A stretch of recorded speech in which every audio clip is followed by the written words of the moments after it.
Welcome everyone to Winter's Mon at Drisha. This is the second of two sessions on knowledge, labor, and work in the Bible with Rabbi David Silber, the Dean and founder of Drisha. For today's class, sources will come from Tanakh. If you have a preferred Tanakh that you like to follow on with, you're welcome to do so. I will also share relevant psukim on screen from Sfaria as Rabbi Silber is reading them. It's always a pleasure to be learning with him, as we have in this past few days. Thank you for coming back, whether you're here just for this class or you've also been in Rabbi Ziering's class. And with that, I want to hand things over to him. Thank you very much. Okay, the topic is work, at least work as presented in the Torah.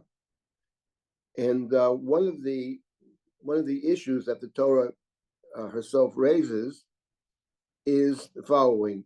Actually, the word for work is avodah. That's the term. Also melacha. Sometimes the word avodah is used, and sometimes we have the word melacha. Without getting right now into the semantics of the difference between those two terms, but the word avodah is interesting because ayin bet daled is the root of avodah, and ayin bet daled is the word eved. So the question then is a worker, in what sense what is the difference between, one might say, being a worker and being a slave? And in point of fact, the Torah itself distinguishes the two in the book of Vayikra. In the book of Vayikra, in chapter 25, which starts with the laws of Shemitah, then moves to the Jubilee year, the Yovel, and then the point is that in the Yovel, the slaves are all set free. The lands returned to their original owners, the slaves are set free. So in that context, it talks about people who become slaves. And in Vayikra chapter 25, in the 39th pasuk, it has the following story. If you're your kinsman, he continues in straits. So he becomes poor, becomes needy. So therefore, he has no money. He has no way to survive. So what did he do? V'nim kalach, he was sold to you. He's sold as a slave. He sells himself as a slave because he needs the money. Lo, says the Torah, lo tavod bo avodat aved. Do not subject him to the treatment of a slave. And the Torah continues, Kisachir kitoshav ye'imach. Treat him rather as a hired or bound laborer, as a worker, not as a slave. And Achnat hayovel yavod imach, he works for you owing to the Jubilee year. In the Jubilee year, he is set free. Now there the Torah distinguishes between the Eved and the Sachir, the worker. And of course, the situation is the person has sold himself essentially as a slave. So even though the person is a slave, in fact, the Torah has devoted a whole section in the book of Shemot, in the Torah, in chapter 21 of the book of Shemot, we have all the rules of the Hebrew slave man, the Hebrew slave woman, the Amor Ivriyah, etc. So the Torah knows very well about the laws of the Eved Ivri. In the book of Vayikra, it's very interesting. It seems to be presenting a different picture. Even though the person is an Eved Ivri, however, you don't treat the Eved Ivri as an Eved. We're not getting to the details now because maybe this case is different, maybe because he sold himself, but it's not clear. But what is clear is that the Torah distinguishes Avodat Eved from Sachir. And the Torah also gives a reason why you shouldn't treat your fellow Jew as a slave. I'm not going to get into now the way you treat non-Jewish slaves. That's a whole other discussion. But the Eved Ivri we're focusing on. And the Torah gives a reason, famously, in verse 42 of the very same chapter in Vayikra. Torah says, Ki avodai heim asher hotzeti otam me'eretz Mitzrayim. Lo yimachlu mimkeret oven. The Torah is explicit They're my slaves, says God. Avodaihem. They're my slaves. They're my servants. I took them out of Egypt. I took them out of Egypt to be my slaves. Therefore, they can't be sold to a human being as a slave. And the next verse also, Lo tirdebo b'ferech, v'yoreta me'ohecha. You may not impose upon the slave the work that is perech. What perech means precisely is another good question. Let's call it crushing labor. Well, maybe you have a chance later to discuss perech. But you're forbidden to be rodeh b'ferech. We all remember, of course, the very beginning of the book of Exodus, Sefer Shemot, Vayavidu Mitzrayim et b'nei Yisrael b'ferech. That's exactly the description of the slavery in Egypt. It was working b'ferech. And here the Torah says, you are not permitted to be rodeh, your fellow Hebrew, b'ferech. And why not? Because they're my slaves, and the Torah explicitly here references Yetziat Mitzrayim. Before we start the main discussion of this session, let me just put it right out there. One can read the Chumash actually, when you get into the book of Exodus, Sefer Shemot. You can read the Chumash essentially as a polemic against slavery. Let's leave out the non-Hebrew slave. But as far as the Hebrew slave is concerned, our story, the event we remember, the Torah points to it, the rabbinic tradition points to it, the rituals point to it, 3 words, Zecher Yetziat Mitzrayim. We are constantly remembering the exodus from Egypt. We are constantly remembering that we were once slaves, and now we are free people. That's the polemic. And here the Torah implicitly says something very interesting in the book of Vayikra. When you have someone who sold himself to you, right? Sold himself to you. Lo tavod bo avodat aved. The case is where the person sounds like sold himself because he's in dire straits as an eved. So he's an eved, but you can't treat him as an eved. You have to treat him as a worker. So now, what is the difference between a worker and a slave? And this is an issue that the Torah is concerned with in more than one place. And in the rabbinic tradition, it's very, very concerned about it. The presumption is that a worker can turn into a slave. A worker can be in a situation where fundamentally the worker is treated as a slave, and the Gemara is interested in distinguishing those 2 things. The Torah itself is moving away from slavery, hasn't eliminated it, but it's certainly moving in that direction. In any event, I wanted to make this point before we start. This is a very central point, and I wanted to try to get at some kind of understanding of the difference between when it was a slave and when it was a worker. Now, let me just say at the outset that I think for most people, I haven't seen the numbers, but I would assume that most people that are working, say in the United States, probably in the Western world, are working for somebody else, maybe for a corporation, maybe for a private business which has multiple workers. I would imagine that working for somebody else is very, very common. I don't know if it's predominant, but I suspect it's very common. Now, I'm not talking about people that work inside the house, taking care of children and such, which is certainly work. But let's talk about work outside the home. And work outside the home, I presume, mostly you're working for somebody else, or I would say under somebody else. Most people have some kind of a boss. And then the question becomes, what kind of work conditions does the Torah see as tolerable, and what work conditions are not tolerable? And we have to remember, by the way, just before we begin our discussion, that the fact that the person doesn't necessarily object from a certain perspective is not quite as relevant as one might think. The fact of the matter is, the Torah has a polemic against slavery. It appears all throughout the Chumash. The fact of the matter is, the slaves who were in the land of Egypt didn't want to leave. I mean, we were forced out of Mitzrayim.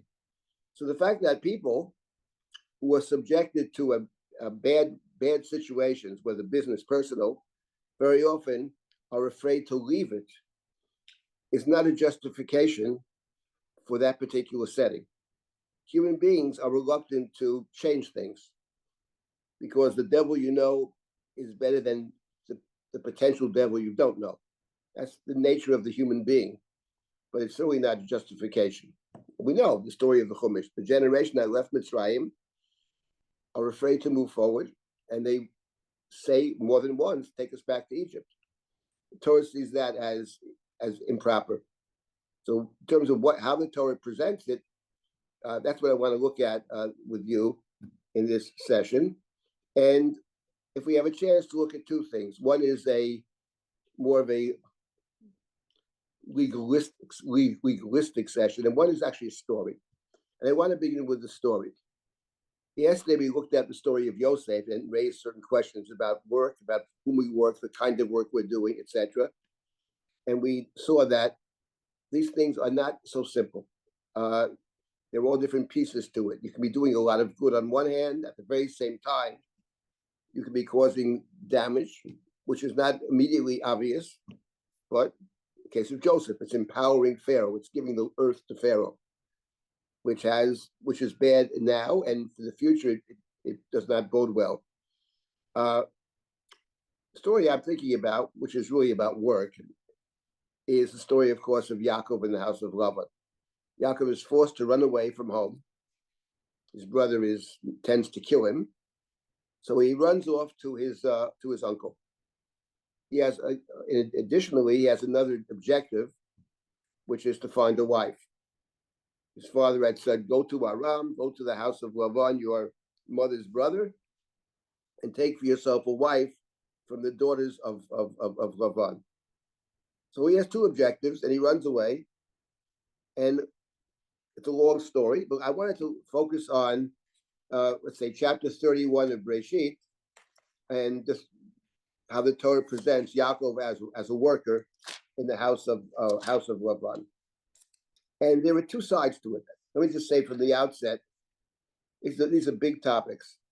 When you're working for somebody else, there are mutual responsibilities.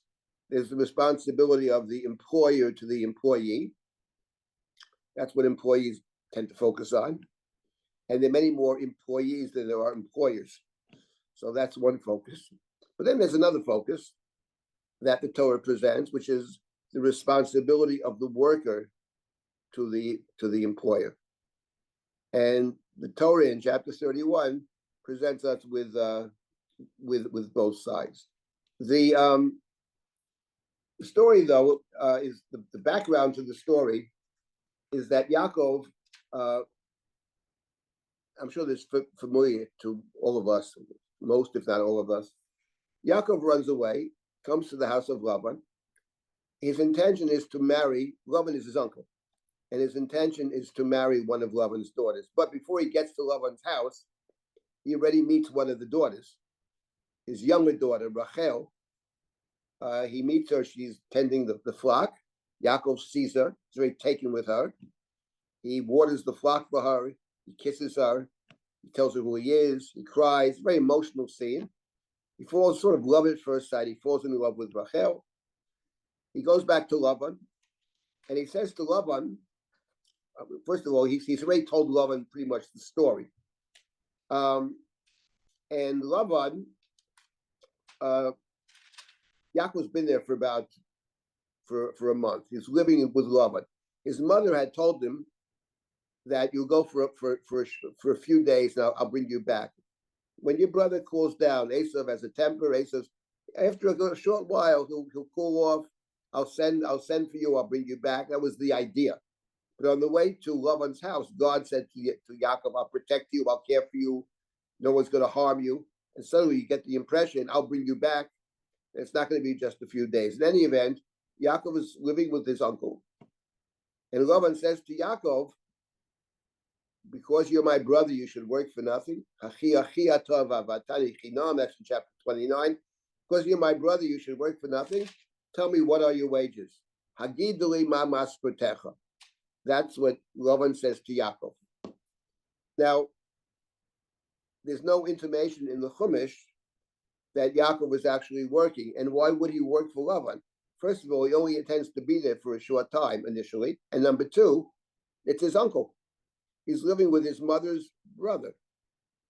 And he wants to find his wife. He thinks he's found her already. So there's no intimation that he's working. So Lavan says to Yaakov, because you're my brother, you should work for nothing. What are your wages? And what does Yaakov say to Lavan? What does Yaakov say to Lavan? Yaakov says to Lavan, I will work for 7 years. Now, this is in chapter 29. This is actually in 29, this background. If you want to look at this, chapter 29, it's verse 18. Chapter 29, verse 18. You got to back up a little bit. Vayehav Yaakov et Rachel, vayomer evadcha sheva shanim, b'Rachel bitcha tana. I will work for 7 years, he says, for Rachel, your younger daughter. Evadcha sheva shanim, b'Rachel bitcha tana. It's chapter 29, verse number 18. Verse number 18, yes. Let me ask you a question. What do you make of that statement of Yaakov? I will work for 7 years for Rachel, your younger daughter. Anybody have any thoughts about that verse?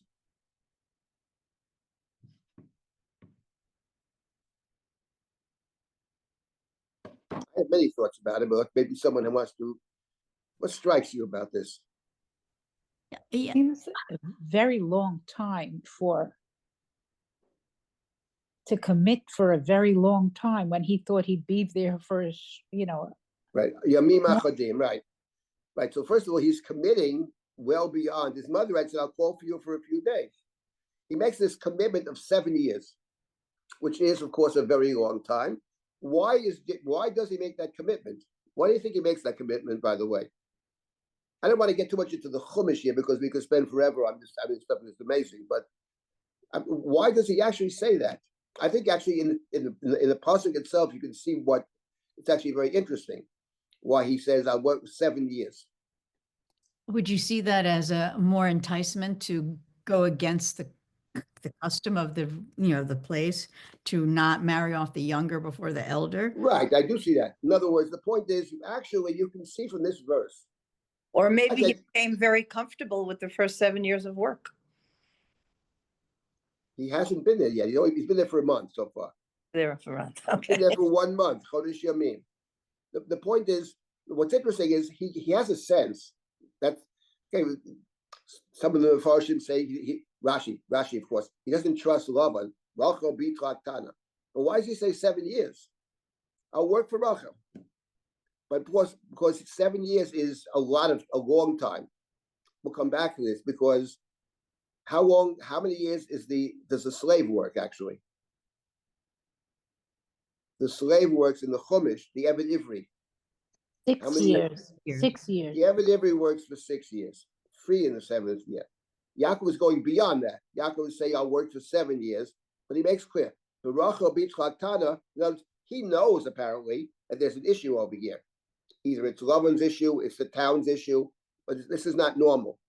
That you married the younger one before the older. He knows that.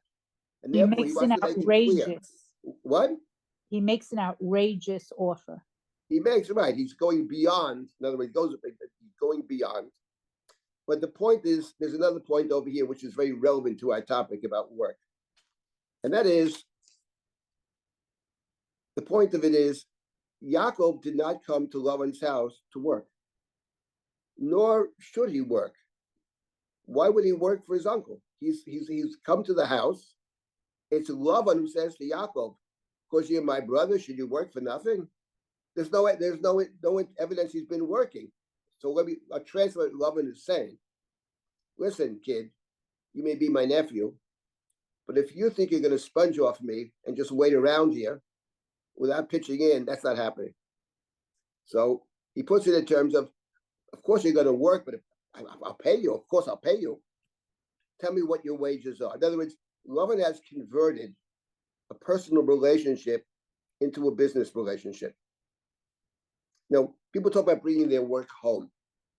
And the point is, you can bring it home in multiple ways. You can bring it home that you're working at home. You take your work with you and you work at home. That's one thing. But there's something else you can do, which is you can take the culture of the workplace, the business, and you can bring it back into your personal life, where everything becomes, people become commodities. That's what Lavan is actually about. And that's the real danger of Lavan in terms of work. Lavan is, tell me what you want, Lavan. Because you're my relative, you should work for nothing. What Yaakov might have said is, listen, I don't think I should work for you, but if you want me to work, maybe I'll just go elsewhere and do some work. And it's not a working that relationship. He doesn't say that. Tell me, what are your wages? So what are the wages? Yaakov says, what are the wages? The wages are your daughter. That's maskrotecha. And that's therein he's already bought in, one might say, to Lavan's thinking, where everything is actually becomes a commodity. In the larger picture story of Yaakov in the house of Lavan, that is what happens to Yaakov's family, and it's exemplified by another story, which is when Rachel and Leah are struggling to get Yaakov's affection, and Leah has 4 children, and Rachel has no children. So the story is that Reuven, the oldest son, goes out to the field and he finds mandrakes, dudaim. They're presumed to be some kind of fertility pill. In any event, Rachel goes to Leah and says, "Give me some of those mandrakes." Leah says, "What? You took my husband. You would also take the mandrakes," which means he loves you more than he loves me. But at least I'm the mother of his kids. Now you want that also? So she says, "Okay, we'll trade him off. You can sleep with him, and you give me the mandrakes." In other words, because you could perhaps you could have more children. I think that's the point of it. You have 4 more than me. You'll still have 4 more than me, and that's what happens actually. Because Leah has 2 children, Yisachar and Zvulun. So the Torah says that Yaakov came back from the field at evening, and Leah rushed out and said to him, "Sleep with me tonight. I've rented you out with the mandrakes of my son." Those are the words of Leah. I've rented you out. Now the point is, Yaakov doesn't say anything, and what's happened with the family is, this is Lavan kind of thinking. Now I could talk at great length about the story over here and show you other places where this comes up, but I just wanted to say in terms of work, okay? I mean, there is a culture of work or at work, and there's all the personal stuff. And I think when one confuses those two, that's the story of Yaakov in exile. That's the story of Yaakov in Golus over here. And Lavan sets it up, but Yaakov falls for it. I'll work 7 years for Leah.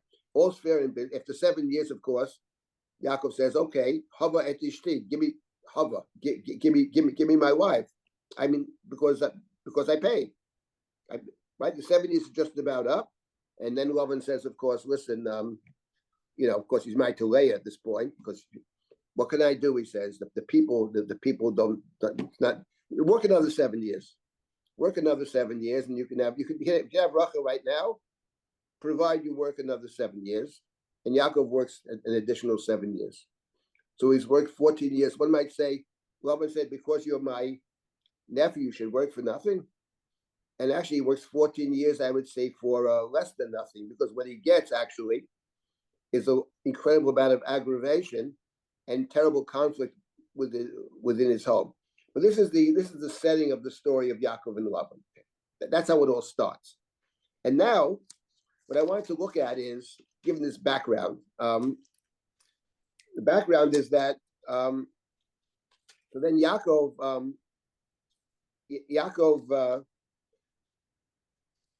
working for 14 years. At the end of the 14, and Rachel has a child. Rachel has a child. Yosef is born.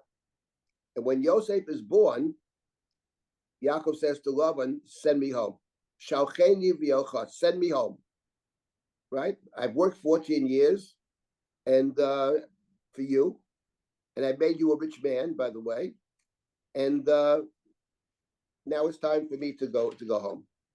And Lavan says to Yaakov, you recall, Lavan says to Yaakov, "Listen, don't leave. Don't leave. Because Lavan says this is now in chapter 30 already, we're getting to 31 soon. Lavan says to Yaakov, I have divined that ever since you came, God has blessed me. And then Yaakov responds. Lavan says, Yaakov says nothing. And Lavan says to Yaakov, tell me what your wages are. What wages do you want? And Yaakov says, listen, when I came here, you had very little. Now you have a lot.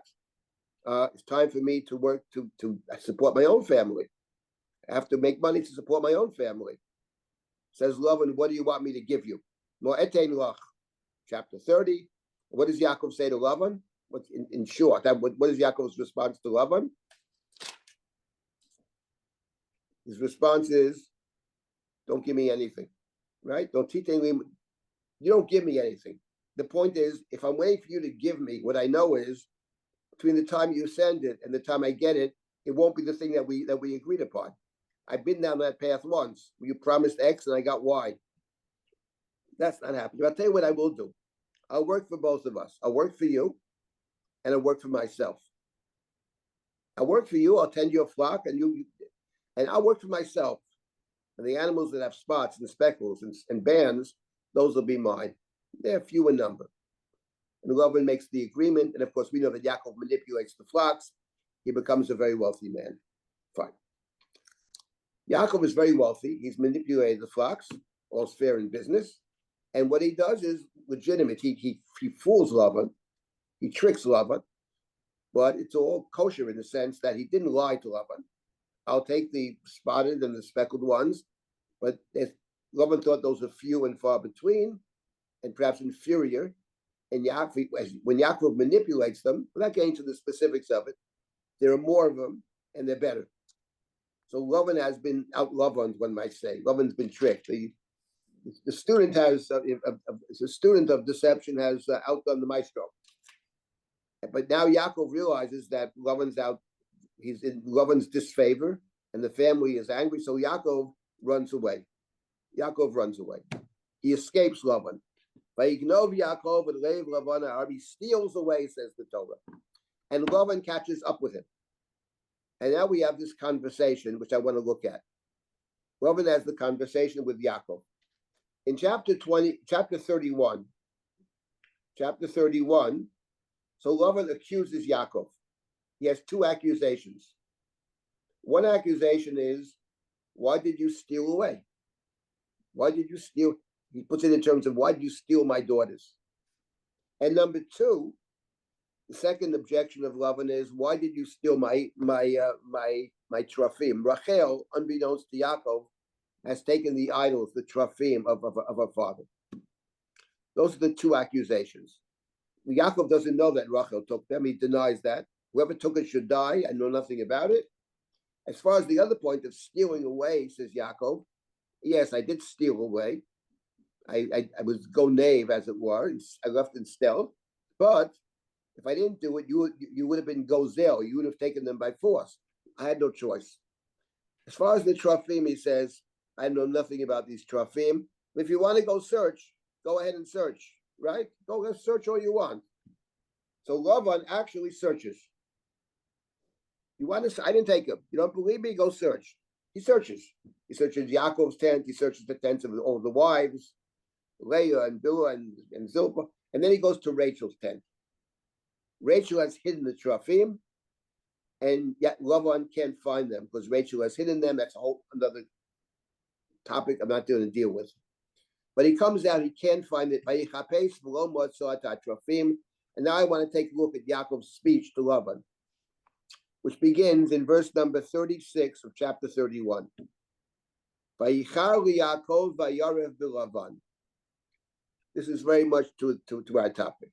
Yaakov gets angry, and he takes up his grievance with Lavan. He says, what have I done wrong? You chase after me. What have I done wrong? You've rummaged through all of my things. Have you found anything of yours? If so, let's see it. Let's see the evidence. Place it before your brother, our brethren. Let them decide between us. Let's go to court. Where's the evidence? Then Yaakov continues. I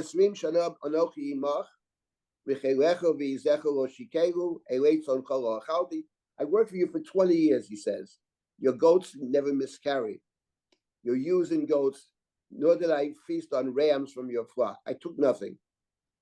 If an animal was damaged, was torn, I didn't bring it to you. I didn't deduct it. I didn't.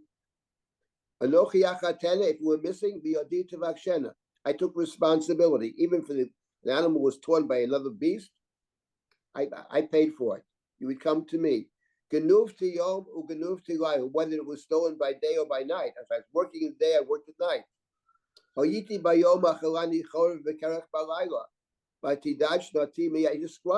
describes his work. I worked in the day. I boiled in the daytime and I froze at night. I didn't get sleep. So I was an incredible worker. I was an honest laborer, above and beyond. Yaakov in the Talmud, the description of Yaakov is above and beyond. But by the way, just parenthetically, the Talmud is very strict about the responsibilities of the worker towards the employer. I'm not wasting time. Just parenthetically, one of Rabbi Lichtenstein's favorite Gemaras, he had a lot of them, but one of them was, the Gemara says that Birkat HaMazon, after we eat, we have bread, we have to say Birkat HaMazon, and there are 4 blessings. The first 3 blessings, the Torah says, are Doraita, Hazon et Hakol, Al Aretz Ve'al HaMazon, Bonei Yerushalayim. Those are mandated from the Torah, those blessings after we eat. The 4th blessing, Hatov V'Hametiv, was a rabbinic addition after the business at Beitar. The Gemara says that workers are exempted from saying the 4th blessing because they shouldn't take time out of their work. And since it's only rabbinic, the Talmud exempts them from saying the 4th blessing of Birkat HaMazon. Let me ask you, how much time does it say the 4th blessing of Birkat HaMazon? 30 seconds? Is it a whole minute? Workers are exempt to take that minute to get some sense of the responsibility of the worker to the work. Someone's hiring you to work. You can't take off and say a blessing, no less, because it takes time off. 48 seconds, who knows what it takes, right? It's a short blessing. Anyway, so Yaakov describes the way he worked. And when you read this, you don't get a sense that it's not true. I mean, it's like Yaakov's talking straight to Lavan. And then he continues. I worked for you for 20 years. Avadaticha. Arbaz reishana b'shtei benotecha, b'shei shanim b'tzonecha. I worked 14 years for the daughters and 6 for the flock. You changed my wages 10 times. Now the Torah never told us directly that Lavan changed Yaakov's wages. But Yaakov did say this earlier to his wives when he says he's going to leave, and he says it to Lavan's face. And therefore, I think we have to accept the fact that it's true, that Lavan constantly was changing the wages. Did I say speckled? That's what I said bands. Did I say bands? That's what I said spotted. That kind of thing. And then he continues, if not for the God of Abraham and Isaac, you would have sent me away empty-handed. God saw my suffering and the labor of my hands. God saw by Yochach Omesh, and God rebuked you last night. So here Yaakov, after 20 years, he gets angry after 20 years. And he defends himself. He defends his record. Now, here he describes what it means to be a worker. And here I believe he's also describing the difference between a worker and being a slave. Notice that the word Yaakov uses for his own labor is avadaticha. Does it mean I work for you? Or does it mean I slave for you? What actually is the difference between a worker and a slave as reflected in this speech of Yaakov? What is the core difference? The Talmud picks up one of them, of course. It makes a very central point, but what is the difference in a worker and a slave? I think here there are 3 differences, actually. There were 3 differences between a worker and a slave. One is the obvious point. A worker has a fixed wage. You contract, there are mutual responsibilities. What is the job? What are you supposed to be doing? Yaakov says, I went above and beyond a normal laborer. Okay, but I expected a fixed wage. But every other Monday or Thursday, I was discovered that the wages, you try to change them. Speckled and spotted. Yaakov said earlier to his wife, if he said always spotted ones, then all of them would be born with spots. And if he said with bands or speckles, they would turn out the way God has helped me. That's what Yaakov says to his wives when he meets them in the field. But Lavan changes the wage. If a worker has a fixed wage, a fair wage and a fixed wage. That's point number one. And there's point number two, which is from the sense of the story. And this for the Gemara is a critical difference between a worker and a slave. A worker can always quit. Now, there are some exceptions. That is, if in quitting you cause direct damage to the employer, that's called Davra Aved, and there other rules apply. But all things being equal, you can always quit. You're not owned by the boss. You have the right, and the right to quit in the Talmud is, they cite the verse, Avodahem, God said, they're my slaves, they're no one else's slave. If you weren't allowed to quit, then you would be a slave, in effect. So in the Gemara, that's the key difference between a worker and a slave. That doesn't necessarily mean that because you're allowed to quit, you do quit. I mean, I've been a teacher for many years, and even before Drisha, I did a little teaching, not very well, but anyway. But I would never quit in the middle. If I would committed myself, of course, I have students there. I'm never quit in the middle, no matter what the conditions were. I mean, barring some impossible situation, but you're permitted to quit. You're allowed to quit, because otherwise you'd be a slave. That's number two. That's the second distinction between it. And then there's a third and very important distinction between the worker and the slave that emerges from the story of Yaakov in the house of Lavan. It's funny, Yaakov was with Lavan for 20 years. He never expresses anger to Lavan. Never. He says nothing, basically. He says nothing in the first 14 years at all. And after 20 years, he finally blows a stack over here. And why? What is it that sets Yaakov off? And what sets him off, if you read the Chumash, what seems to set him off is the fact that Lavan has rummaged through all of his tents, his own tent, his wife's tents, etc. Yaakov, if you want to go search, go search. Usually you say it to somebody, they don't go searching, but here by Mashesh, he's rummaging through it. He's touching everything. In other words, it's what Lavan says in the next verse to Yaakov. Lavan says to Yaakov, Habanot benotai, v'abonim bonai, v'atzon soni, v'chol asher Torah elihu.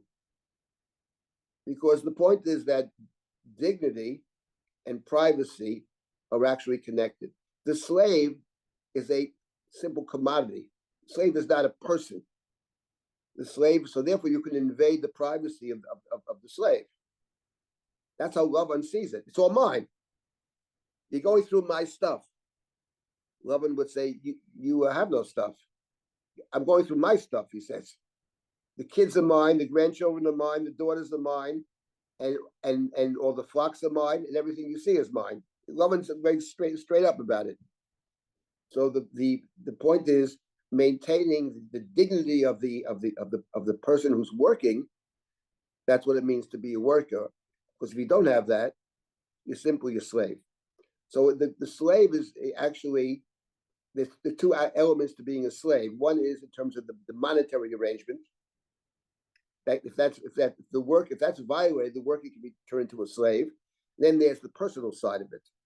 The fact that you work for someone, and that's always the danger in work, because you have a boss, and we're all familiar with, obviously, it's a situation that could lend itself to all kinds of problems. because the fact that you work for somebody doesn't mean that you are subservient to them in any other way. Yeah, there are rules about the work, but that can easily turn into something very different, where you become less of a person. And that's what the story is warning us about. That's the story of Yaakov in the house of Laban. So that's one point about work, I think. We are basically, we are born to work. We can't, most people work just to survive, basically. But I mean, but what interests the Chumash actually is this particular issue, because the Torah, as I said, can be read as simply as a polemic against slavery. It certainly doesn't eliminate it, it's moving towards eliminating it. The verse in Vayikra that I started with talked about, don't treat the slave as a slave, treat the slave as a worker. So right there, the Chumash is saying, because they're my slaves, avodayim, they're mine, and they're not yours. Before I get to the last point I want to make, which is a different text, does anybody have any comments or questions so far?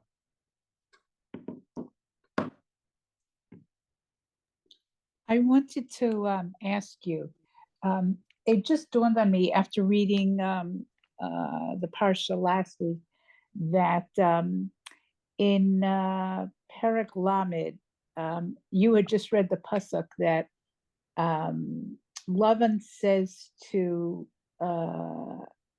Yaakov that he notices that Hashem has blessed him. Oh yes, right. And Yaakov doesn't take the opportunity to say that everything comes from Hashem, whereas Yosef, whenever people say to him, you can decode the dreams or you can do something, he always uses that as an opportunity to say, it's not Biladai, it's not me, it's God. Well, okay. Let me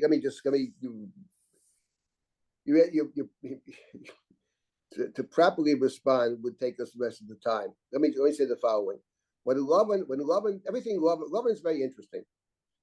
What Lavan says is, he says, "Listen, I don't want you to leave after 14 years. I don't want you to leave."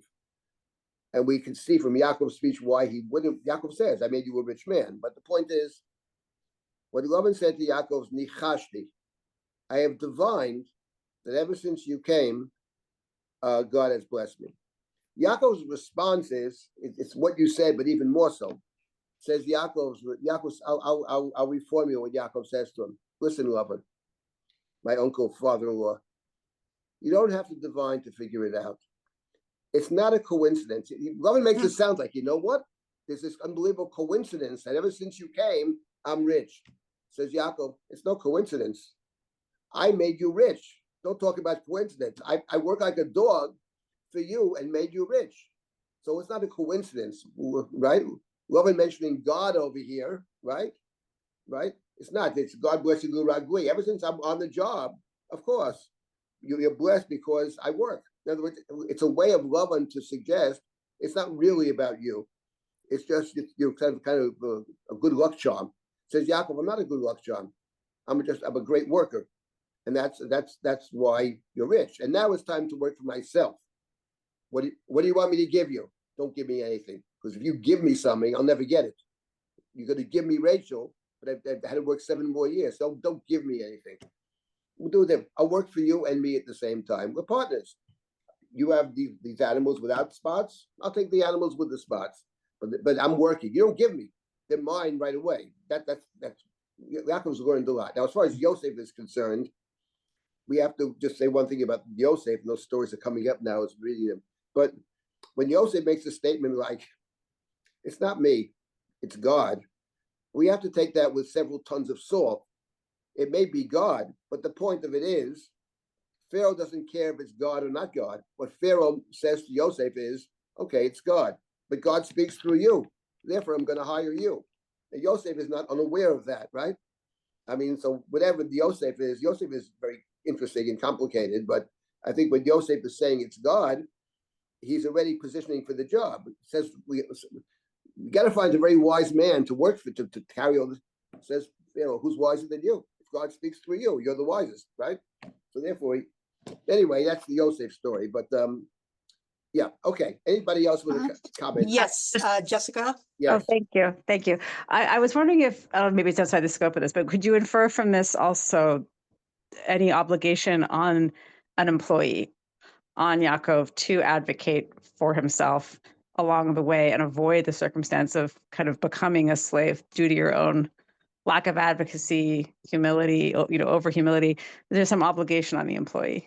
Well, I would say the following. I think that's a very interesting point, because when you read the story of Yaakov I call it Yaakov in the house of Yaakov in exile, and I think what you're getting at is very true in the story. What is very striking about Yaakov in the story, up to this point, where he finally lashes out after 20 years, but it's Yaakov's passivity.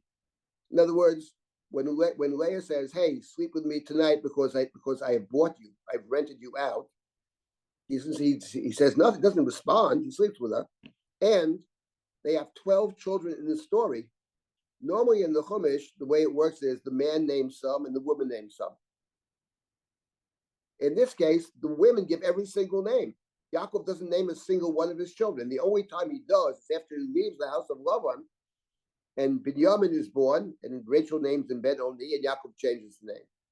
But what you have in Golus is a sense of real passivity, and I think it's connected to being in exile. I think it's part of being in exile that he is completely and totally passive. He doesn't really advocate for himself. He does after the 14 years. I mean, he has already. He's been cheated for 14 years, and he's going to get back at Lavan now, which raises another question about this advocacy business, which is that it's clear when you read the story that no one feels bad for Lavan.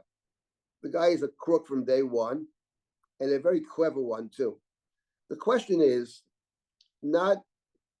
The question really is about Yaakov. The question is, it's all legitimate. It's all kosher from a technical standpoint. But the Torah has used certain language. Yaakov doesn't just leave Lavan; he steals away. He steals Lavan's heart.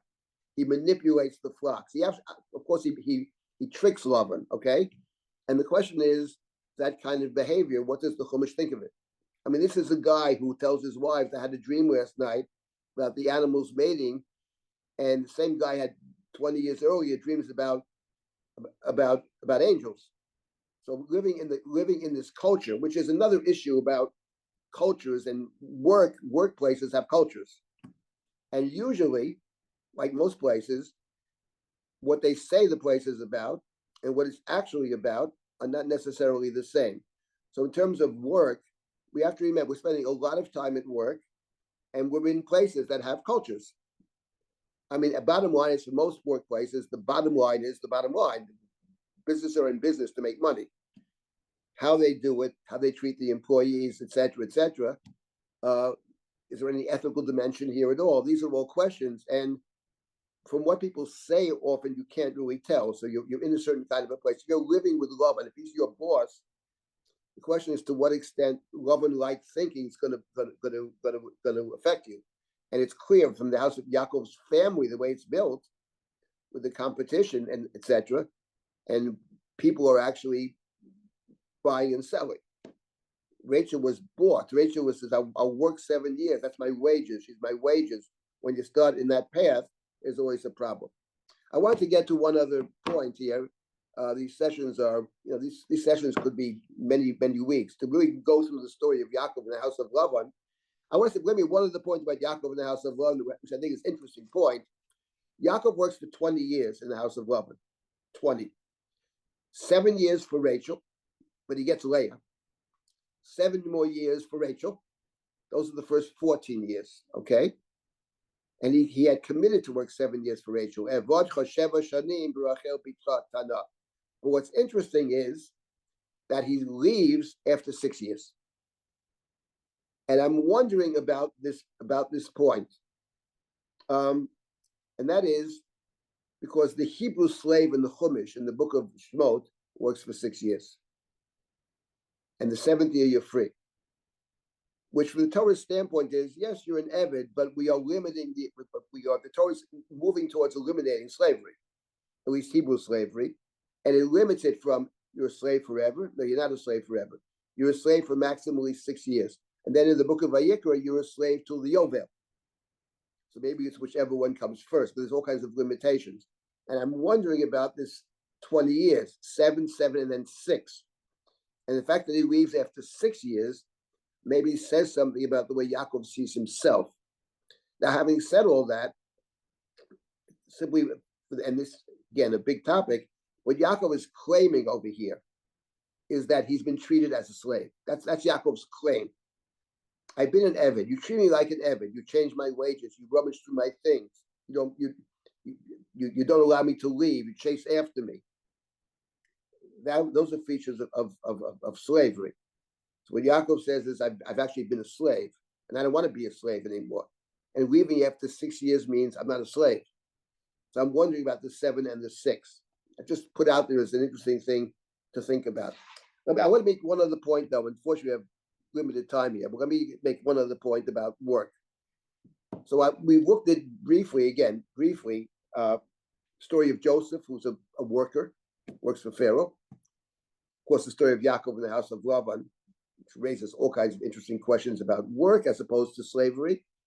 A worker has a certain element of freedom. But then the great building project of the Torah is, of course, the building of the Mishkan.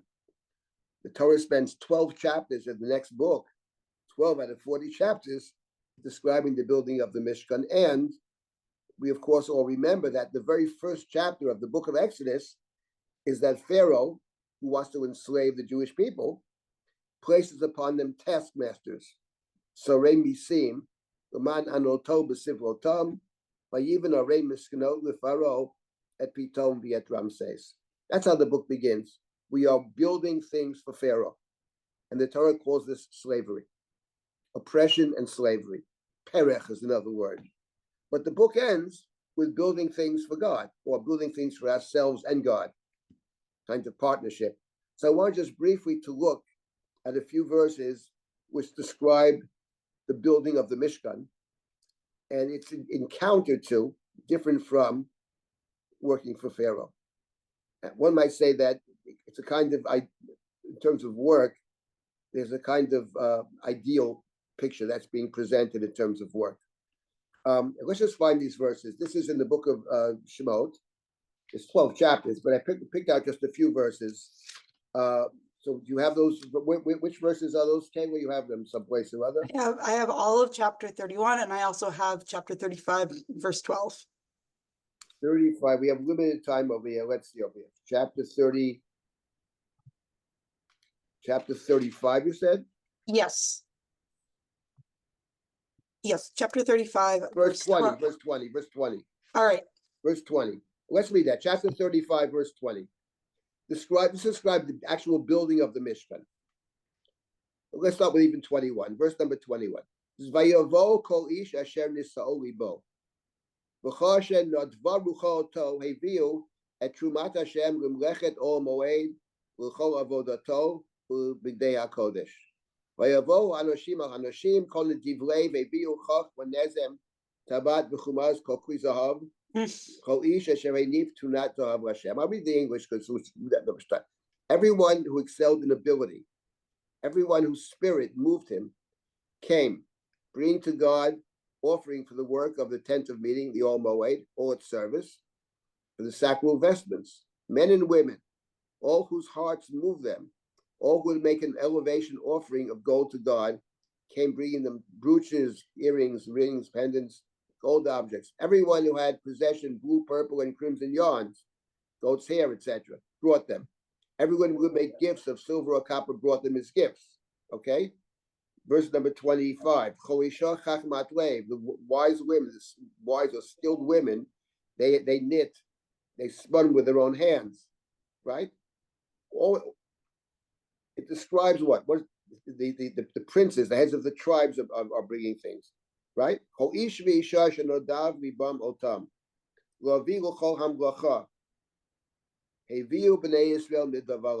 have over here a description. This is a communal building project. Number one, everyone is included. It talks about the men, the women. It talks about the heads of the tribes. Everyone's doing something. Everybody's bringing something.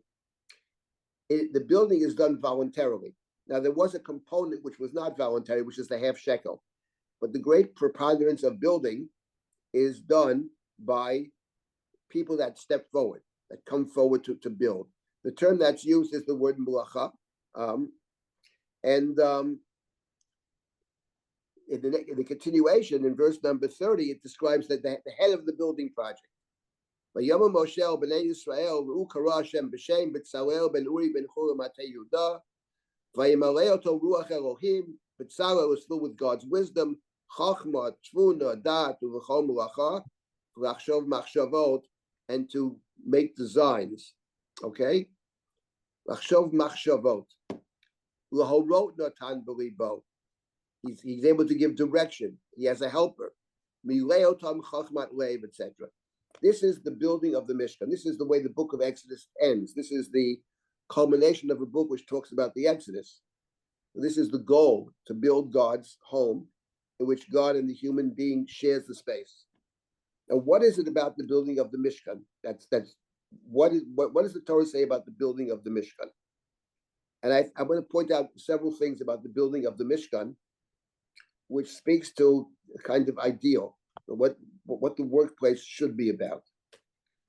First of all, let me begin by saying that the building of the Mishkan, which appears twice, there's 6 chapters about the instructions to build it, and there are 6 chapters about the building of it. And each of those chapters, the first 6 conclude with a commandment about Shabbat. V'shamru v'nei Yisrael et Shabbat are the culminating verses of the 6 chapters about building the Mishkan. And Vayakel Moshe in chapter 35, which talks about working for 6 days and resting on the 7th and not lighting fires, is the introduction to building the Mishkan. So Mishkan and Shabbat are tied together. That is to say, this is the great building project, but you don't work 7 days a week. You work 6 days a week. On Shabbat, you don't build. Even this sacred, holy building is not built on the Sabbath. Shabbat, workers don't work all the time. Slaves work all the time. Pharaoh said to Moshe, people can't leave. I can't let them go. I need them. They're slaves. But when you work for God, actually, God is the employer in this case, there is the Shabbat. That's point number 1. So that there's already a limitation how much demand you can make upon someone's time. Number 2 is that the work over here, the Torah uses the word that about B'tzalel, Lasot b'chol mulechet machshevet. Now, anybody who studied the Gemara remembers that mulechet machshevet, purposeful labor, is one of the key terms when the Talmud speaks about work, about mulacha on Shabbat. Purposeful labor, mulechet machshevet. It has many different elements to it, but is the critical central idea of working, what constitutes work, purposeful labor. And that's the difference between working for the Mishkan and working for Pharaoh. Because when you work for Pharaoh, he actually doesn't care about what you're doing. The work is a pretext for Pharaoh. He doesn't care. He cares only about one thing, keeping you as a slave, keeping you in your place. In fact, when he gets angry at Moshe for even speaking to him, he says, okay, they have to produce the same number of bricks without straw. And if they do it, someone's going to get beaten. And that's what happens. Because you can't produce the same number of bricks if you have to forage for straw. But why is he doing that? He could have said, make more bricks. He doesn't care about the bricks.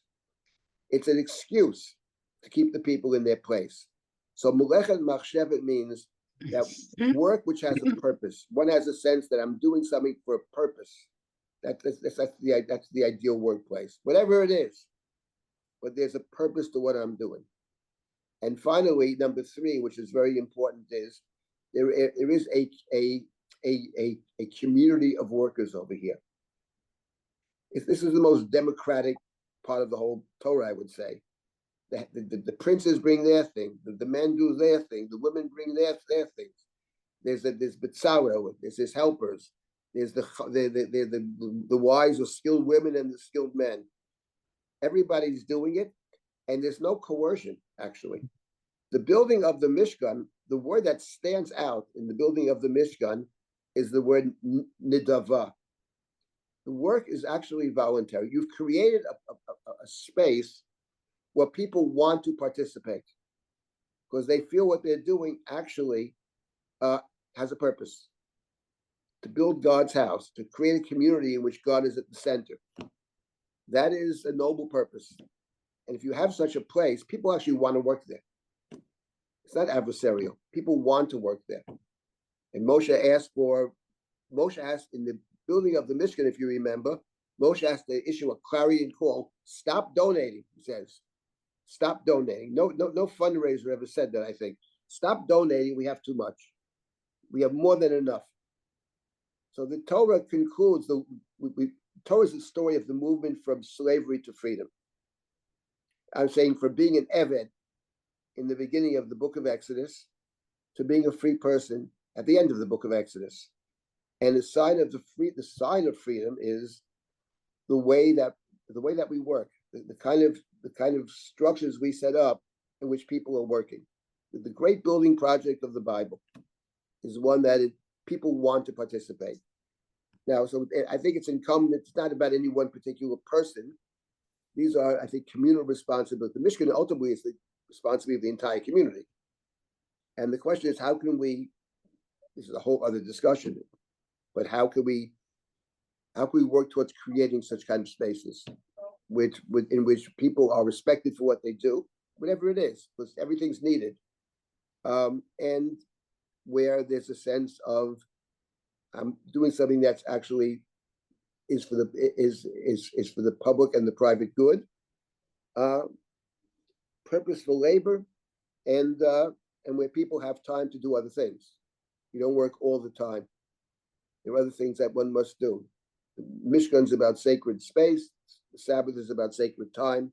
They're both important, and they both we have to find opportunities in our community to allow people to engage in both. So in short, I just wanted to put out there, it's more about, I think, there's so much more to say over here, but I did want to get us to focus on at least three main stories of the Torah which speak of work, which is the story of Joseph in Egypt, Jacob in the house of Lavan, and of course the great building project of the Jewish people, which is the Mishkan. You have to stop at this point. If anybody have any last comments, I'm happy to hear.